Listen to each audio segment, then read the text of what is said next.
Sino po yung, si Mabanta, isa rin po bang tuta ni Sara Lustay? Hindi, siya yung, inaresto ng NBI kasama yung ibang mga kaibigan niya nung mga nakaraang linggo, 'no, o ilang linggo na ang nakalipas na di umano, bina-bribe daw po si Martin Romualdez, mga kababayan, para hindi ilabas yung video na 1 oras at 40 minuto, mga boss Chief Amo, sir. Ayun yun, oh, 'di ba? Sabi ni BJ Badjola, "O, di inaamin na may alam sila sa maleta." Parang yun po yung ano, nabasa natin, 'di ba? Ibig sabihin may maleta sila dati, gano'n ba? Sabi ni Ma'am Neng Gigi, "Akala ko nakakulong na 'yan, nakapag-live pa siya." Hindi po live, gumawa ng mismong video na 1 oras at kalahati po, mga kababayan. Ngayon, iwanan na natin yung peanut gallery na 'yan. Madami ho talaga ito, mga boss Chief Amo, sir, eh. Eto na, eto na ho, mga bossing. Ano po, Gatchalian Black, 'no, may reach 13 members soon. Hmm, yung black ni ano, ni, Sherwin Gatchalian po. Kasi 12 lang sila ngayon, 'di ba? At ang sinasabi ni Rodante Marcoleta, hindi kami makapasok o hindi pag kami pumasok ni isa sa amin, kapagka isa pumasok, di 13 na, magkakaroon ng quorum, 'no? Biruin mo 'yun.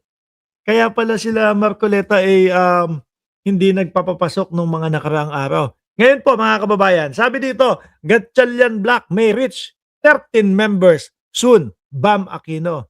Alam niyo po kung sino ang nakikita ko na posible na lumipat po, mga kababayan? Baka yung mga bilyar, 'no? O baka si Mark Bilyar ho, mga bossing. Na nakikinikinita ko, si Mark Bilyar gustong lumipat, kaya ang ginawa nung 18 Marites, mga bossing, is isinama na talaga siya ng tuluyan doon sa mga may maleta. Alam niyo naman po sila, mga kababayan, base na nga po doon sa sinabi ni Jose Alvarez na congressman. Nagulat na lang po ako, biglang kasama na po ako sa maleta, 'no? Nung una po, sinasabi nila nung una po, tinatanong nila ako kung i-endorso ko daw po itong impeachment versus kay Bongbong Marcos. Nung sinabi kong hindi, bigla na lang po akong nasama sa maleta. Gano'n, 'no? Sa tingin ko hindi si Villar, 'no? Absuelto na, sabi ni Chris Angel. So sino sa tingin ninyo yung pang-13 miyembro na malapit na? Sabi sa inyo, yung, yoong kanino ba 'to? Yoong kay Cayetano na paksyon, mahinang-mahina ho, mga kababayan, manipis na manipis. Tingnan niyo, ang ano lang nila, ang laban lang nila is 'wag pumasok. At 'yan po, mga kababayan, ay mismong maririnig po natin, wala pong iba kundi kay Rodante Marcoleta. Pakinggan niyo po ito, kaduktong nitong topic na ito na Gatchalian Black may reach 13 members soon. Pakinggan niyo po si Marcoleta, mga bossing, oh. June 1, Opo. tapos na si Alan Cayetano. Ah, Pumunta kami ng June 1, Opo. tapos na si Alan Cayetano. pumunta kami ng June 1, tapos na si Alan Peter Cayetano. Pag pumasok lang sila, tapos na si Alan Peter Cayetano. Ito po ay kokontra doon sa mga sinasabi at pinapakalat ni Alan Peter Cayetano na hindi niya linigawan yung mga senador na nagluklok sa kanya para maging Senate President. Diba? Kasi mahinang-mahina talaga, manipis. Lalagpas kayo ng 13 pag nagkataon. Oo, Di ba? May quorum. O halimbawa, hindi kami Bakit hindi nyo harapin yung katotohanan? Total naman, ang laging sinasabi ninyo, malakas kayo. Di ba? Kung totoo pong naniniwala sila na sila ay malakas, mga kababayan, papasukan nila yan. Dahil tiwala sila sa bawat sa bawat miyembro nila, no? Pero bakit hindi? Ayaw. 'Di ba? Sabi ni Erlinda Consuelo, baka si Peluca lilipat. Naku, ito, hindi lilipat ito. Malaki din ang haharapin nito, pumunta ng June 1. Oho. Pumunta kami June 2. Oho. patay din. Oo. Di ba? Oo. O, June Wala din si Alan Peter Cayetano. Yari din si Alan Peter Cayetano kapag June 2, di ba? 3, ganun din ang mangyayari. Kasi 10 lang kayo. Wag na kayong pumasok. wag na kayong magtrabaho kung yun lang ang iniisip ninyo. Or baka, iyan ay mga estratehiya ninyo upang maudlot ang impeachment laban sa vice-presidente, mga kababayan. Di ba?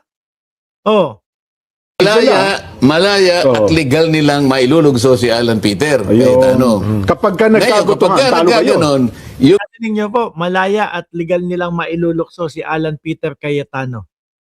Oh. Sabi ni Sir Russell Pelobello, kung pumunta sila, legal na matanggal si Cayetano. Oh, di ba? Ang nipis, mga kababayan. Ngayon, balik natin dito sa sinasabi ni Bam Aquino na posibleng madagdagan. Sino kaya? Baka nasabi dito sa balita na ito.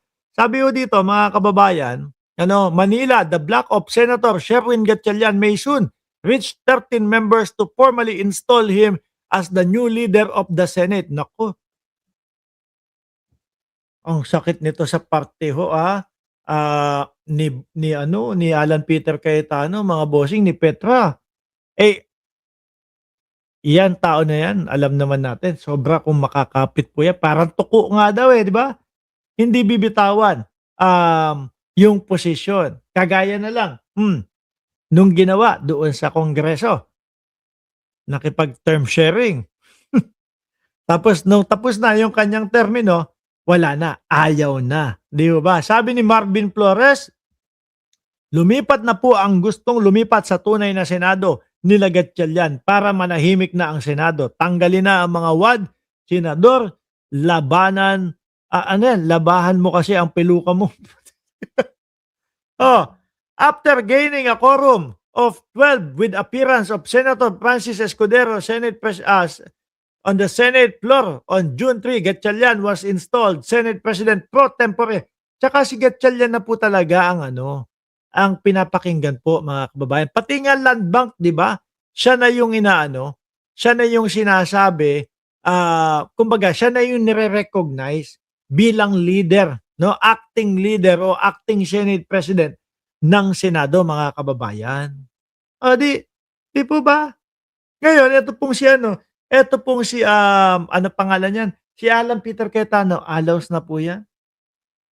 Malabo na po yan, mga bossing. Sirang-sira na po sa mamamayang Pilipino. Biruin mo naman, simula siya, nung naupo siya bilang Senate President. May ganda po bang ginawa sa loob ng Senado? Di ho ba? Wala, mga kababayan. Di po ba? Barilan lang, putukan lang po, mga bossing. Patakas kay Bato de la Rosa, yun lang ho, mga kababayan. Yung ginawa